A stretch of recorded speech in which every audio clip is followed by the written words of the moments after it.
What's happening, fam? L.A.R. movement still moving. Book is entitled Lessons from a Non-Custodial Father. Amazon Kindle Create Space. The link is always in the description box below. The Effeminate Church. You know, religion has become so soft. Like, I'm so tired of seeing feminine ass preachers. I'm so tired of seeing. Because, see, the minute that the church became effeminate, it made religion effeminate. There are no, it made God it, in this country effeminate. It made Christianity as a structure effeminate because the church don't have no boundaries. The church don't have no standards. The church doesn't have any integrity, any dignity, any morals, any ethics. Everything goes because the church is effeminate, and to be effeminate, you have no moral compass because everything there isn't nothing is a bad thing and everything is a good thing, and that's so contradictory to what the church is supposed to be about, what the Bible is supposed to be about, what the religion is supposed to be about, because there's a definite division between right and wrong, but the effeminate church has no division between right and wrong. So everything that's done in the church has no has a devilish direction. You got feminine ass preachers talking about women shouldn't be preachers. Well, I hate to break the news to you, bub, but you just you don't like women preaching because you got a problem with femininity. You act like a woman and you preaching. So what's the difference? Since everything goes, little bitch boy, just ask. Um, the other thing about that would also be uh, all of the sins are crazy. You know, being honest is become a sin. Being truthful has become a sin. Being manipulative and being a liar has become marginalized. It's not that bad. Okay, that lets me know the effeminized church has really lost its damn mind.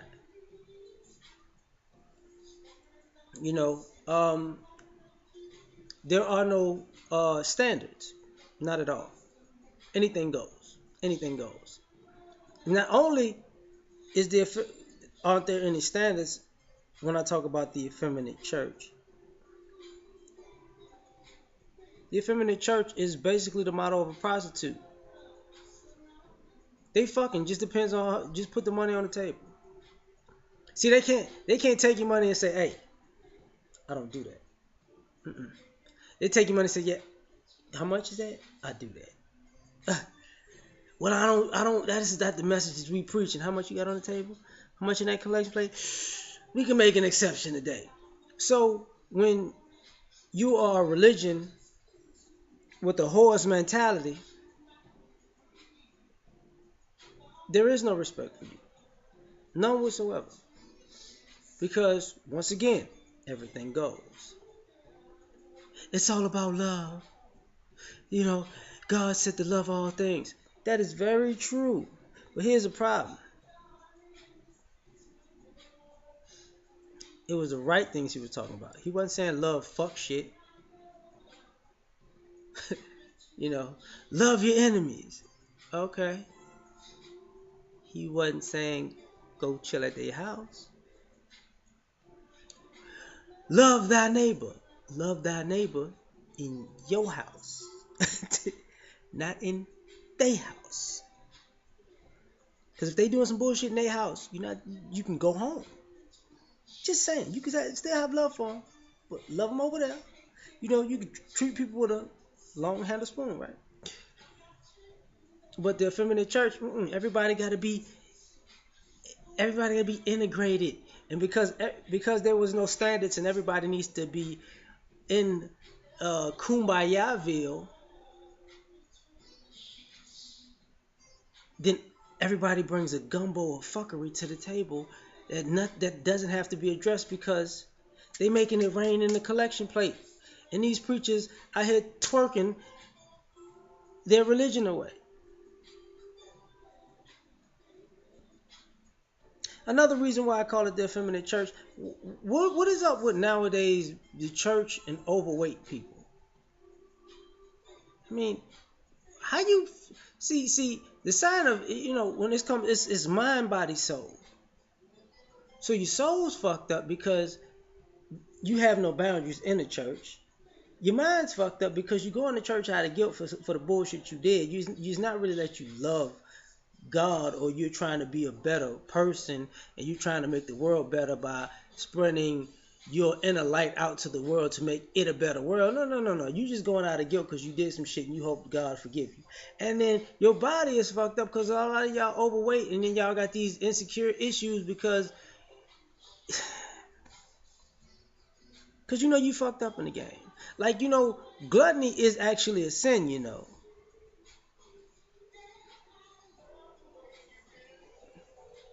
And that's another problem. The narcissism of the church is very effeminate because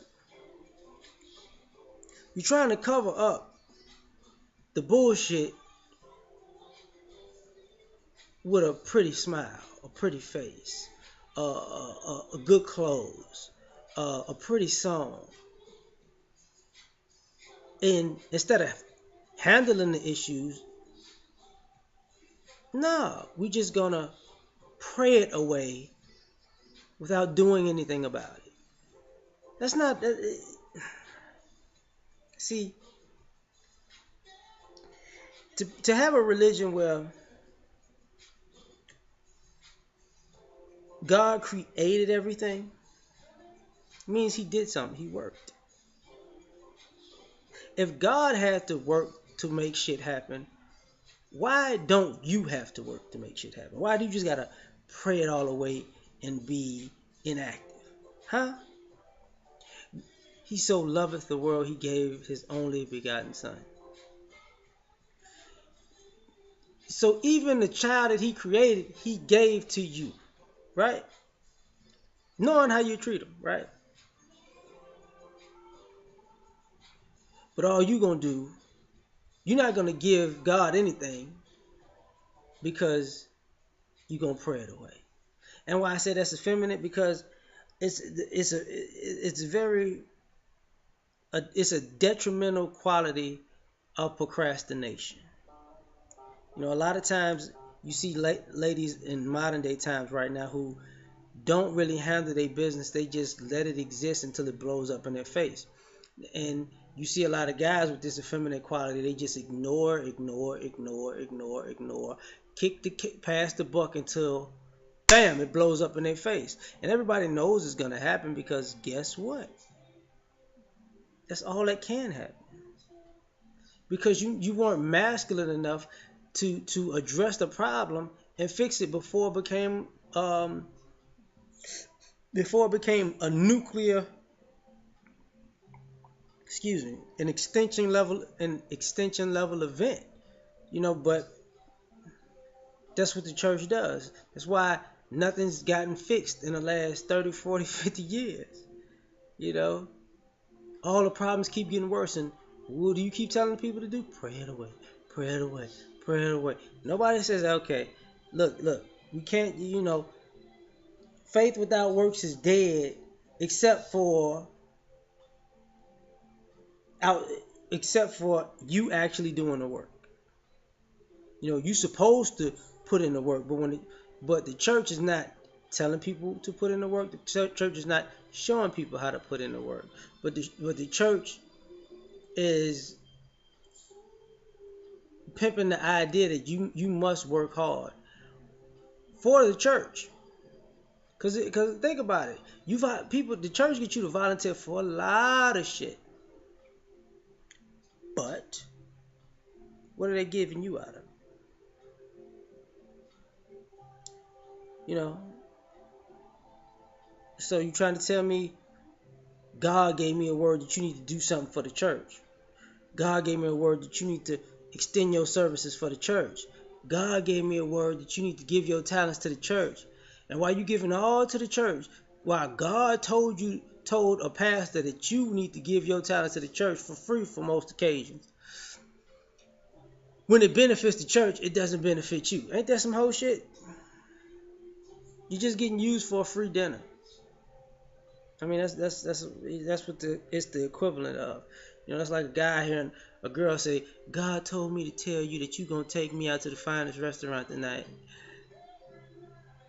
Okay, God, I did it. God said, "Thank you. I sure am full. Good night." Every week, nah. But that's just my opinion on that. I'm out.